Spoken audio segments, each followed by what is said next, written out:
naluluksa ang dapat sana'y simpleng family bonding at relaxation ng isang pamilya sa isang spa sa Pasay City.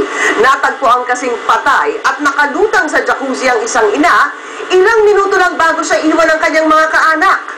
Hinala ng pamilya ng namatay, may kapabayaan ang naturang spa dahil umano sa naiwang bukas na vacuum filter sa jacuzzi. Narito ang aming naging pagtutok sa kaso.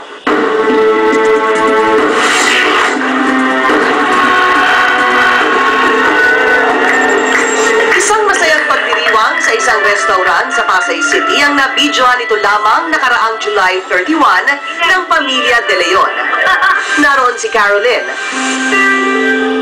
ang mami niyang si Annalyn, ang kanyang tita Denny, at iba pang mga kaanak at kaibigan. Bali, nag-celebrate po kasi kami ng birthday ng tita Denny ko. Kumain po muna kami sa labas. Tapos, doon pa lang po masaya na po si Mami.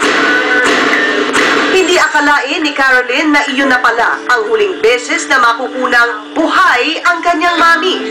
Dahil noong gabi ring iyon, isa palang trahedya ang mangyayari sa kanilang pamilya. Magkayaan po kami punta sa Wencha Spa para po mag-relax, magpamasahe po. Kasi kung ako po first time po dun eh. Sila po, yung mga tita ko po, pangatlong beses na po, favorite po ni Mamang na pupunta doon. Kasi nga, masarap daw po magpamasahe, tsaka sa jacuzzi po, nakaka-relax daw. Ang Wencha Spa na tinutukoy ni Caroline ay sinadya pa nila sa may Buendia, Pasay City. Gumastos umano ng 2,720 pesos ang pamilya De Leon para makapagpamasahe at makagamit ng jacuzzi.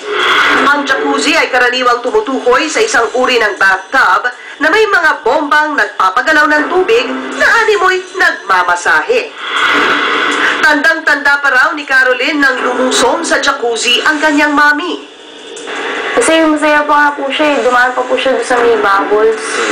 Siguro mga 10 minutes, mga ganun po. Tapos nag-ihanap akong mahon para po pumunta sa steam bath. Nauna nang umahon sina Caroline at ang kanyang tita Denny. Nooy nagpaiwan pa umano si Annalyn sa jacuzzi. Kukuha ko ng towel niya. Kasi yung towel niya, nilublog niya doon sa so basa. Minutes lang yun eh. So, pagpasok ko, hinila ko ng towel kaagad. Pero nang balikan raw ni Caroline ang kanyang mami, nagulantang siya sa kanyang nakita.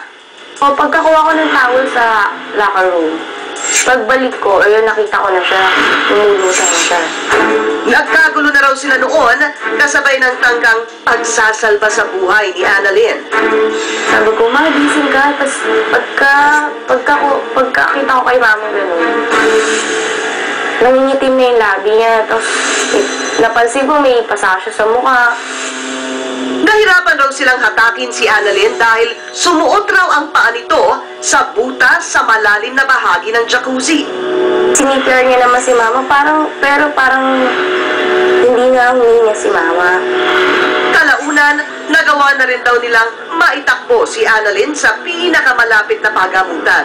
Pero hindi na siya nailigtas ng mga doktor.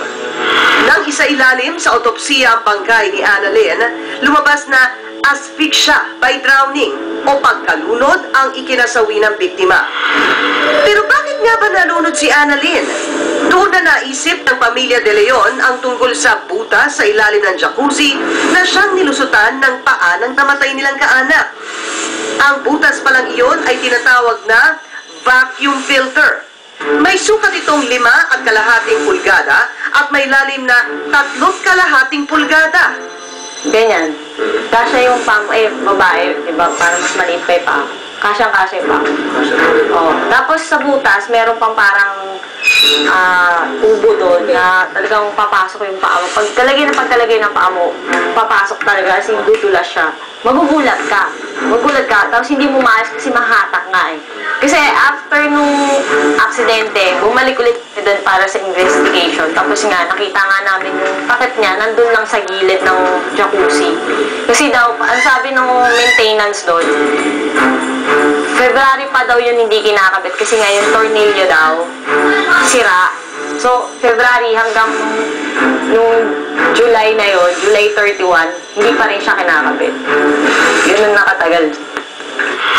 Ang naging obserbasyong ito ng angkan ay siya nilang ipinagbigay alam sa pulisya. Agad namang nagsiyasat ang mga otoridad. Ilang araw lang makalipas ang insidente, inilabas na ng Pasay City Police ang resulta ng isinagawa nilang investigasyon.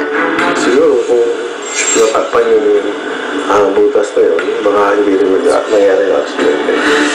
Ang vacuum na tinutukoy na ito ng pulisya ay ang vacuum suction sa ilalim ng jacuzzi pool na humihigop at sumasala sa tubig. At dahil wala nga umanong takip ang butas na iyon sa jacuzzi ng Wencha Spa, ang paglusot raw ng paa ng biktima sa butas ang posibleng dahilan kung bakit hindi na ito nakaahon. Dun sa investigation na ginawa namin, nakita ng ating investigador na merong vacuum dun sa ilalim na hindi natakpan. So, yun ang nag-trigger dun sa biktima na nag-trip siya kaya siya tumama dun sa gilid ng jacuzzi.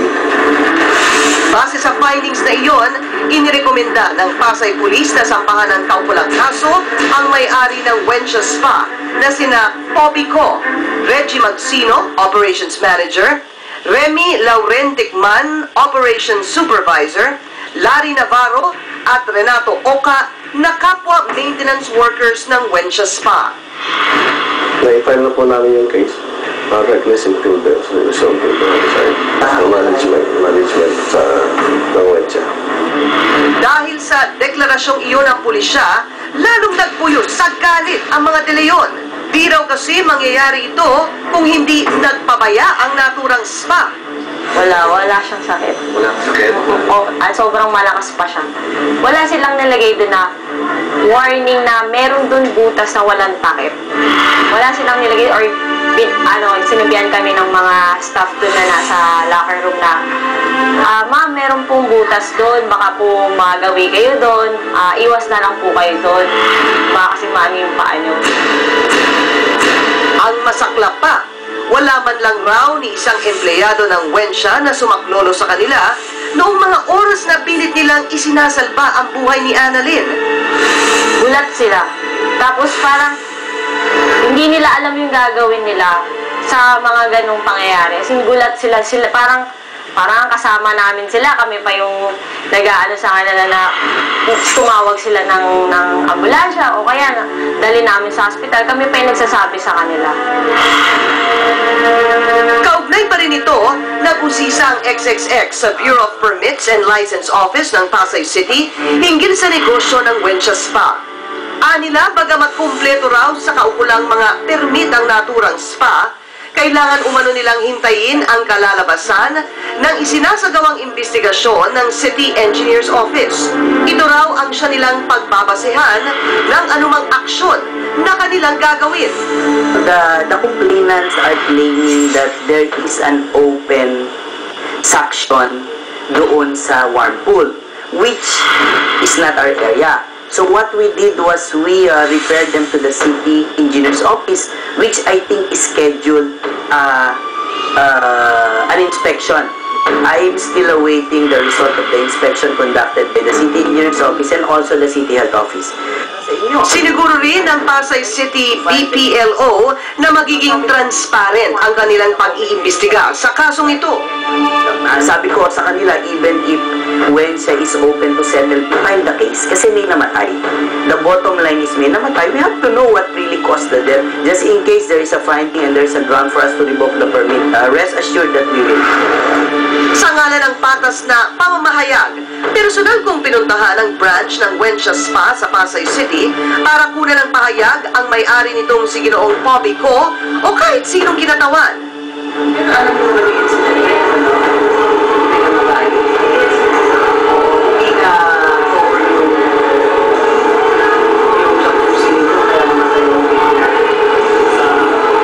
Kasi nag-complain sa amin yung pamilya ng biktima.